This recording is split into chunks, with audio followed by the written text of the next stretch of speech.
Ladies and gentlemen, good evening and welcome back to our YouTube channel once again. And it is my hope and prayer that this video is actually going to find you guys in good health. Personally, I am fine. Kisumu is also fantastic. And maybe you could also let me know where you're watching the video from, the county or the country, in case you are out of the republic.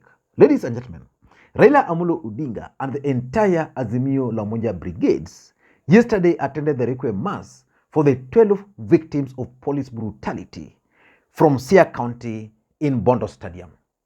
And Raila Odinga revealed something during that particular event, that should the talks between Kenya Kwanza and Azimio La Umoja brigades fail, then they are still going to go ahead with the protest. But they are going to change the strategy of protest.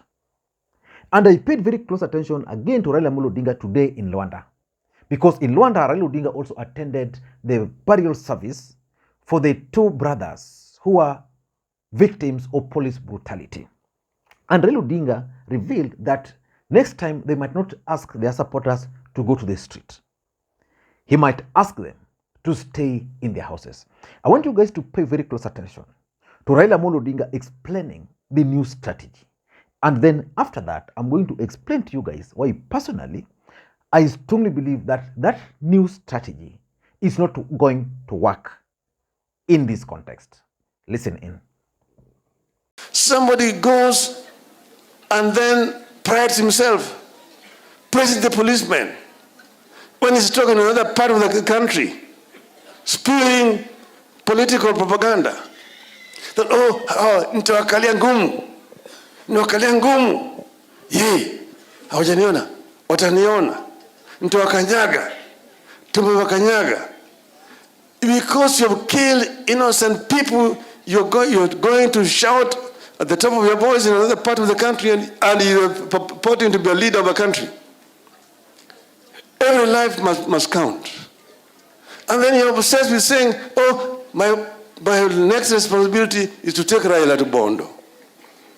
Raila knows how to get to Bondo.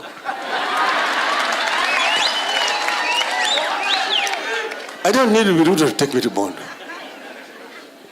But what is done is criminal. These people's hands are full of the blood of innocent Kenyans. Innocent Kenyans. And that is why we are all very emotional about this. And this is not something that should be allowed to pass away. We have said that Kenyans are right. People have reason to go to the streets. People are not mad to go to the streets merely because Raila said go to the streets. They're going there because of their good reason to do so. They're talking about high cost of living. They're talking about high taxation. They're talking about education for their children. They're talking about electoral justice. All these are very fundamental issues that Kenyans are raising against this regime. And therefore we have said that this regime must stand condemned in the strongest terms possible with all civilized mankind. We will not be cowed. And I've said that people don't have to come to the streets. There are many other different ways of protesting. We can ask the people to stay home and don't go out to the street to be shot by police. And next time, we're not going to ask people to go out and demonstrate. We'll tell them, kaa nyumbani. Kaeni nyumbani. And people will stay home. They will not go to work. Mr. Ruto does not own Kenya. It does not own Kenya. It does not own Kenya. No, that's Raila Odinga. And if you ask me,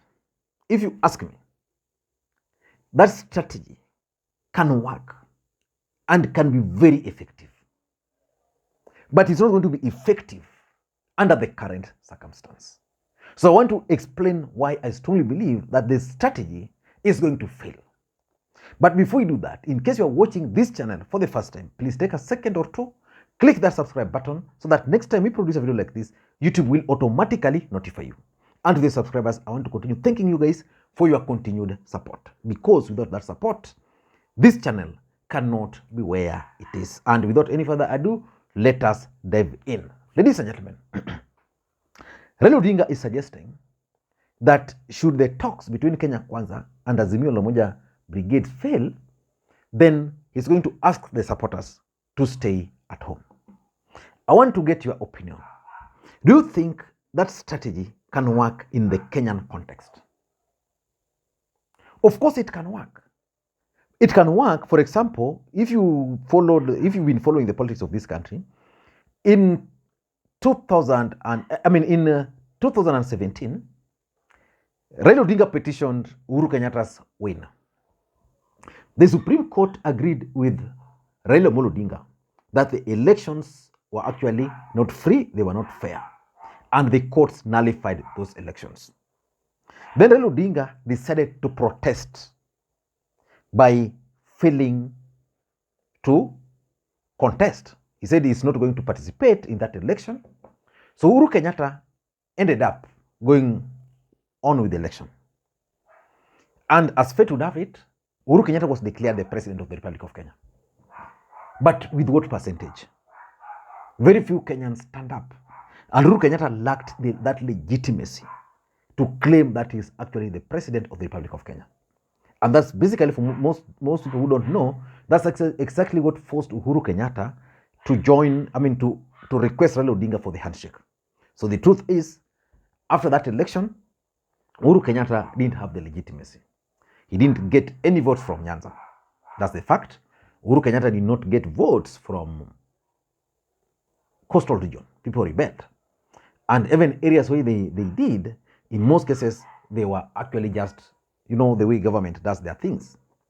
So this latest strategy by Raila Odinga can work if it were about voting, where you will say, okay, as we are not going to get out to vote, and therefore the others will vote, and then these votes will not count.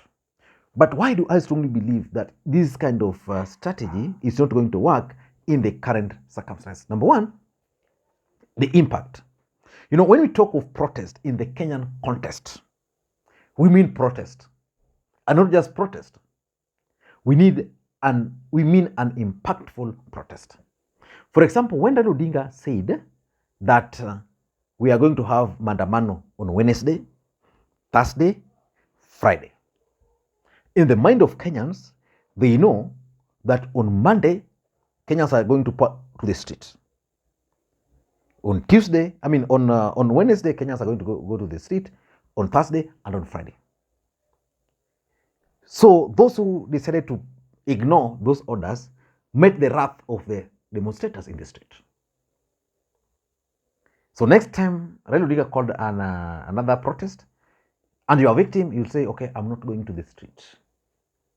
But what about if it's peaceful? Raila Odinga has called for protest, and he has told his supporters to stay at home. People will just go on with their business. Because again, the fact of the matter is that in this country, Kenyans are so poor to an extent that they cannot sustain protests for more than 1 week. You see, like the Azimio protests were very effective when they were once a week. When they were made 3 days a week, the impact was so huge, but Kenyans got tired.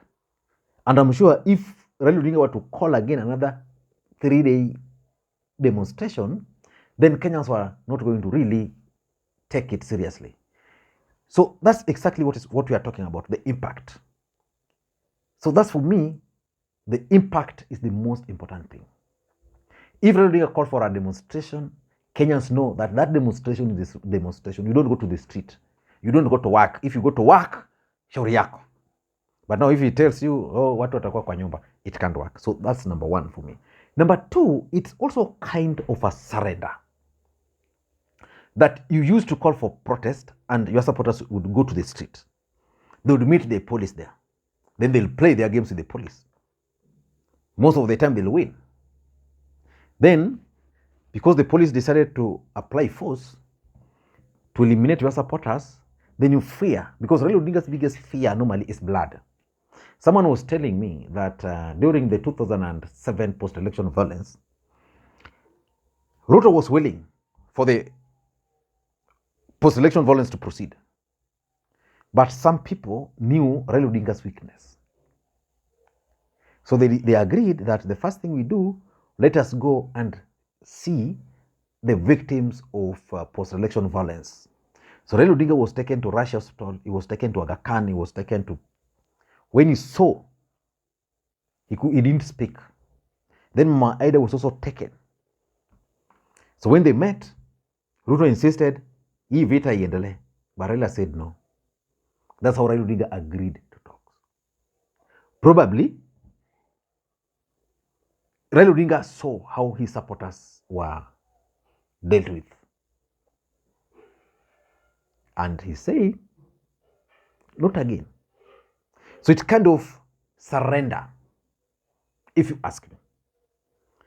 And that's why Rigathi Gachagua was actually mocking Raila Odinga today. That Raila Odinga should not tell his supporters to stay in the house. They should come to the street and meet the police brutality. So that's number 2. So I don't think Raila would want a situation where he's viewed as someone who has surrendered. Number 3, Kenyans are not used to that kind of protest. Kenyan police are not used to that kind of protest. That's a fact. You see, even during this past Mandamano, there were people who were applied that tactic. It never worked. The civil society tried it. They were just rounded up because for them, they just wanted a silent where they go somewhere and have a sitting. And for me, that would have been effective for Raila Odinga. Ask the supporters to come out, then just sit on the road. Or just go to town, but don't go to work. Just stand up somewhere there. Yeah. There were people who just like that. I remember this gentleman who was carrying placard. Rounded up. So Kenyans are not used to that kind of protest. When you talk of Mandamano, when you talk of demonstrations, Kenyans expect you to carry twigs.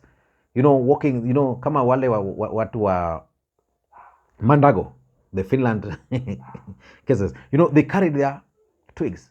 That's what we call protest.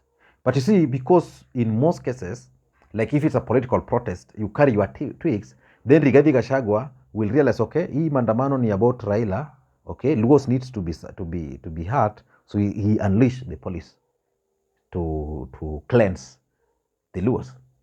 So the truth is, Kenyans are not used to that kind of protest. Number 4, if you ask me, if that strategy were to be applied, then the government of the day will simply rally their supporters. They will simply rally the youths to walk in the street. You see, like in the last